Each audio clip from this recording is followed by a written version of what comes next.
Héloïse, au secours, je n'arrive pas à faire ma rédaction du module 8. Eh bien, je ne pourrai pas être là pour tout le monde. C'est pour ça que je fais cette vidéo. C'est pour t'aider au mieux, comme je peux. Tout d'abord, l'introduction va se centrer sur l'introduction. Elle doit être courte, efficace. En gros, l'introduction, je dis que c'est un petit peu l'apéro. C'est là que le lecteur va découvrir un petit peu qu'est-ce qu'il va lire par la suite. Vous lui donnez un petit peu le goût de l'apéro. Vous voyez, ça donne ça. Alors, introduction, actuellement élève aide-soignante en IFAS, nommé l'IFAS, j'effectue un stage de 5 semaines du tatata au tatata. Faites pas attention aux fautes, je l'écris vraiment à la va-vite. Nommez l'établissement. Durant ce stage, je dois relever une situation d'hygiène qui m'a interpellée en lien avec le module 8. J'ouvre les guillemets, je mets le titre de la compétence module 8. La situation choisie est... J'ouvre les guillemets et là, je mets le titre de ma situation. Ça peut être vraiment le lavage des mains, le bio-nettoyage d'un lit au quotidien, enfin, tout ce que vous voulez. Vous fermez les guillemets. Donc, cette situation a retenu toute mon attention. Cette situation d'hygiène est primordiale car cette action permet à tous les soignants de limiter les risques de transmission d'infection. Dans un premier temps, je vous décris le lieu et la situation choisie. Ce premier temps va faire référence à votre première partie. Donc, vous savez que dans votre première partie, vous allez décrire le lieu de votre stage ainsi que la description de votre situation. Dans un second temps, je ferai part de ma propre analyse en m'appuyant sur les aspects théoriques vus en cours tout en intégrant mes questionnements. L'histoire de questionnement va dépendre de la trame de votre établissement. Si on vous le demande pas, vous l'écrivez pas. Mais en gros, votre intro, c'est ça. Vous mettez pas d'éléments de cours là-dedans. Vous ne mettez pas votre description de situation là-dedans. Vous ne faites pas votre analyse dans votre intro. L'intro, c'est ça. Ça croustille, c'est l'apéro. Bon apéro. Santé à la vôtre. Dans une prochaine vidéo, on parlera du coup de votre première partie. Donc, suivez la suite. Vous avez un exemple de rédaction dans mon livre module 8 qui est disponible sur Amazon. Dans la précédente vidéo, nous avons parlé de l'introduction module 8. Courte, efficace. Donc, si tu ne l'as pas vu, je t'invite à regarder cette première partie, donc la précédente vidéo sur le module 8. Là, nous parlons du coup de la première partie de votre rédaction. Comme tu peux le voir, il y a un petit A et un petit B qui fait référence à ton introduction. Dans ton introduction, tu as bien expliqué dans un premier temps, je vous décrirai le lieu ainsi que la description, la situation choisie. Donc, les lieux, ça fait référence au petit A et la description de la situation au petit B. Dans ton petit A, description des lieux et équipe pluridisciplinaire, tu vas décrire le lieu dans lequel tu effectues ton stage, le service, les patients qui sont accueillis, leur pathologie, voilà, le nombre de lits disponibles, enfin vraiment le lieu de stage. Une fois que ça c'est fait, toujours dans le petit A, tu vas aussi décrire l'équipe pluridisciplinaire. S'il y a une ergo, dans ce service il y a une ergo, une équipe ASH, AS, des AMP, des psychologues, un médecin, IDE, enfin vraiment tu expliques. Une fois que si t'as fait ça, tu as terminé ton petit A. Tu vas faire petit B, description de la situation.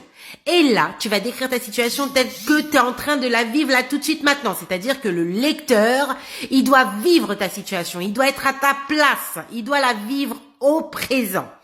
Nous sommes il était l'heure, je m'apprête à effectuer mon action en compagnie de ma tutrice aide-soignante, de l'AMP, peu importe. Mais en tout cas, il faut la décrire telle que tu es en train de vivre ta situation. C'est pour cela que je te conseille, lorsque tu effectues cette situation-là, de demander à ce que tu te munisses d'un cahier et d'un stylo afin de noter étape par étape toutes tes actions. Car les moindres actions ont son importance dans ta situation. Écoute bien. Exemple, tu fais le bio-nettoyage d'un lit. Bien évidemment, tu vas commencer par dire « Nous sommes il était l'heure ». Ma tutrice et moi-même, nous nous apprêtons à faire notre action, notre situation. Je vérifie, je prends mon chariot de ménage, je vérifie qu'il y ait les bons produits, datés, identifié, ainsi que le matériel pour nettoyer, lavette, serpillière, enfin vraiment tout, balai trapèze, etc. Une fois que je vois que tout est dans mon chariot, je le dispose devant la chambre du résident dans laquelle je vais effectuer le bio-nettoyage de mon lit. Je me frictionne les mains, je mets des gants à usage unique, je me munis d'une lingette bleue, la couleur même elle a son importance, qui est pliée en 4 et imprégnée de détergent désinfectant. Je commence par nettoyer la poignée de porte extérieure puis intérieure, les interrupteurs qui se trouvent à côté de la porte. Je commence à avancer dans la chambre, je aère la pièce, je continue à faire mon bio-nettoyage des surfaces. Je commence toujours du plus haut au plus bas, du plus propre au plus sale, tout en contournant la pièce. Je change de face de ma lavette lorsque celle-ci est utilisée et souillée et je change ma lavette. Une fois qu'elle est souillée, je la mets dans ma panière de salle qui est dans mon chariot de ménage. Vous voyez, les moindres détails à son importance. Il faut pas aller dans le vague, il faut aller dans le précis. Jusqu'à la fin. Donc voilà, ça c'est la première partie. Maintenant, la deuxième partie, elle a aussi toute son importance. Il va falloir que tu mettes suffisamment de théorie en lien avec ta situation. Là, on a pris comme exemple le bio-nettoyage d'une chambre ou d'un lit, je m'en rappelle plus. Eh bien, effectivement, j'ai manipulé du produit détergent désinfectant, je me suis frictionné les mains, j'ai mis des gants à usage unique, j'ai utilisé une lavette pliée en 4 pré-imprégnée. Et donc voilà, toutes ces petites choses ont son importance. Eh bien, ta deuxième partie. Lors de mon action, j'ai utilisé la technique de bio-nettoyage. Le bio-nettoyage, c'est... Je donne la définition. Cette technique permet de limiter toute infection nosocomiale. Les infections nosocomiales, c'est... On met la définition. Une fois que c'est fait ça, j'ai manipulé du produit détergent désinfectant. Le produit détergent désinfectant qui est toxique pour nous, êtres humains, et dire le pourquoi cela est toxique. J'ai également pulvérisé ma lavette de détergent désinfectant et je n'ai pas pulvérisé directement les surfaces dans la chambre. Pourquoi je n'ai pas pulvérisé les surfaces? Parce que du coup, comme c'est toxique, si on le pulvérise, ça va aller dans l'air et ça peut toucher nos voies respiratoires, aller sur notre peau et nous donner des irritations cutanées, etc., etc.